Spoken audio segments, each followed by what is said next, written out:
तो hello guys, कैसे हो आप सब लोग।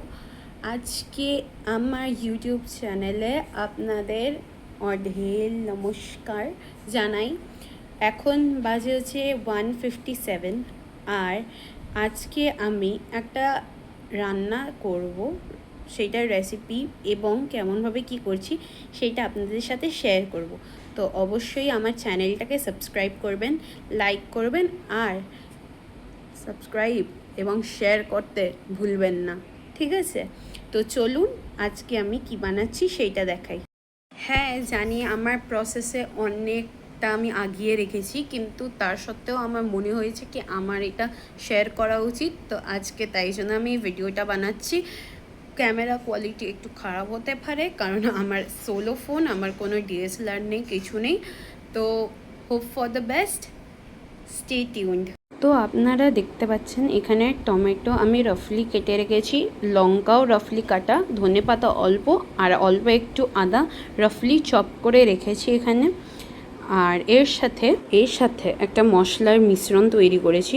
গরম মশলা, কাজুর একদম পুরো ভালোভাবে রোস্ট করে নিজে ওটা গুঁড়ো করে নিয়েছি।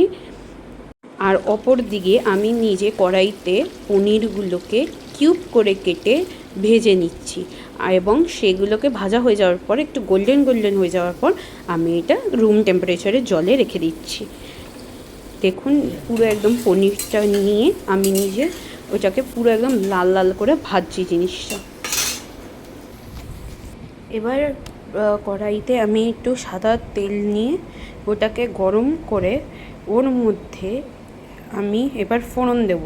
তার সাথে সাথে আমি নিজে টমেটোর পেস্ট করে নিয়েছি, যেই টমেটোগুলো রাফলি চপ করেছিলাম সেইগুলোর। এবার তেলের মধ্যে আমি গোটা জিরে এবং মৌরি ফোড়ন দিয়ে দেবো। ভালো করে সেটা নাড়াচাড়া করার পর ওর মধ্যে আমরা দিয়ে দেবো হচ্ছে গিয়ে কাঁচা লঙ্কা কুচো করা এবং আদা কুচো করা। সেইটা ভালো করে আমরা এই ফোড়নের সাথে ভেজে নেবো জিনিসটাকে। ভাজা হতে হতে আমি নিজে একটা বাটিতে ধনে গুঁড়ো, জিরে গুঁড়ো এবং হলুদ গুঁড়োকে একসাথে একটু জল দিয়ে মিশিয়ে রেখে দিয়েছিলাম। ওই যে পেস্টটা আমি যেটা বানিয়েছিলাম ধনে গুঁড়ো, হলুদ গুঁড়ো এবং জিরে গুঁড়োর, ওইটা আমি এর মধ্যে তেলের মধ্যে দিয়ে দেবো। নিয়ে এই তিনটে জিনিস প্লাস মশলাটাকে ভালো করে কষাবো। একদম মানে তেলটা যখন ছেড়ে ছেড়ে আসবে ততক্ষণ ধরে আমি এটাকে কষাবো। আমি একটু জল ধোয়া বাটি দিয়েছি, ওটা কিছু নয়, কিন্তু যতক্ষণে না ওই তেলটা আলাদা হয়ে যাচ্ছে, সেপারেট হয়ে যাচ্ছে, ততক্ষণ ধরে আমি এটাকে নাড়াচাড়া করব একদম ভালোভাবে, পুরো প্রায় 10 মিনিট ধরে। কষানো হয়ে যাওয়ার পর এর মধ্যে আমি টমেটো পিউরেটা অ্যাড করে দিই।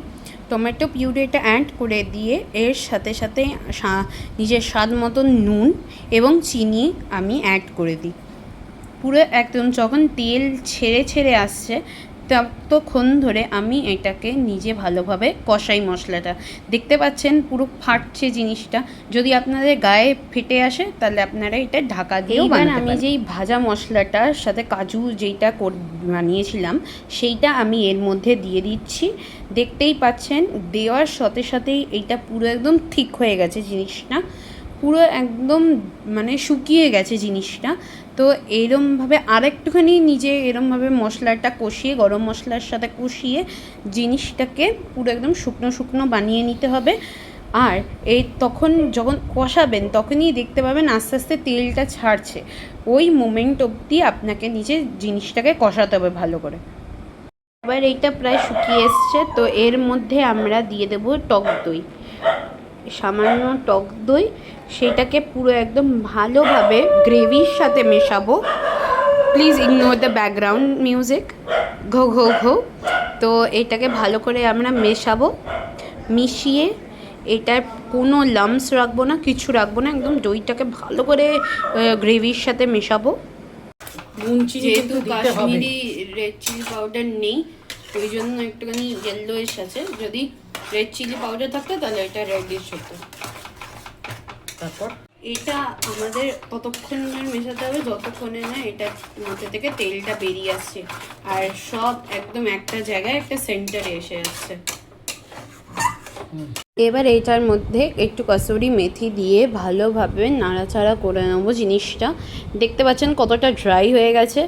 এবার এইটা যেহেতু আমাকে সেমি গ্রেভি করতে হবে, তো তার জন্য আমি ঠিক সেমনই পরিমাণে জল দেবো। আমি এখানে পরিমাণ মতনভাবে একবার দিলাম জল, তাও মনে হলো যে এটা খুবই কম হয়ে গেছে, তো তাই জন্য আর একটুখানি জল দিয়ে দিলাম ওটার মধ্যে।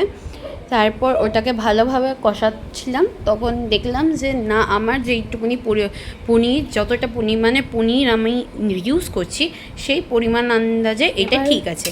তো এবার এটার মধ্যে স্বাদ অনুযায়ী নুন আর চিনি অবশ্যই দিতে হবে, কারণ প্রথমবার আমি দিয়েছিলাম, ঠিক আছে, তখনের বেলা একটুখানি কম হয়ে গেছিলো, তাই জন্য আমি আবার একটুখানি টেস্ট করে আবার একটুখানি দিয়েছি। তো আপনারাও ঠিক স্বাদ অনুযায়ী নিজে নুন চিনিটা দিয়ে দেবেন এটার মধ্যে। আপনারা স্বাদ অনুযায়ী আমরা চিনিটাও দিয়ে দিলাম।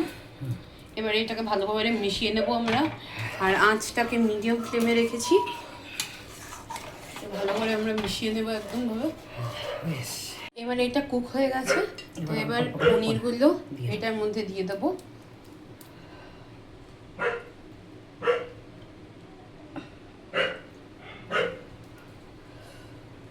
আমরা একটু এটাকে নাড়িয়ে চাড়িয়ে নিচ্ছি। এবার এটা নামানোর আগ দিয়ে আমরা একটুখানি ধনেপাতা দিয়ে এটাকে 2 মিনিটের জন্য একটু এই মিডিয়াম হাই ফ্লেমে রেখে নিজেটাকে রেখে দিচ্ছি। গাইস, ফাইনালি পনির মশলা আমরা বানিয়ে ফেলেছি। এটা হচ্ছে গিয়ে ভেজ পুরো, এটার মধ্যে কোনো পেঁয়াজ নেই, কোনো রসুন নেই, কিছু নেই। আপনারাও চাইলে এটা বানাতে পারেন, খুব ভালো খেতে হয়। অবশ্যই ট্রাই করবেন জিনিসগুলো, যেমন স্টেপ বাই স্টেপ আমি দেখালাম, আর খেয়ে কমেন্টে জানাবেন যে কেমন হয়েছে। আশা করি আপনাদের ভিডিওটা ভালো লেগে থাকলে লাইক, কমেন্ট, শেয়ার অবশ্যই করে দেবেন, আর চ্যানেলটাকে সাবস্ক্রাইবও করে দেবেন। Thank you so much.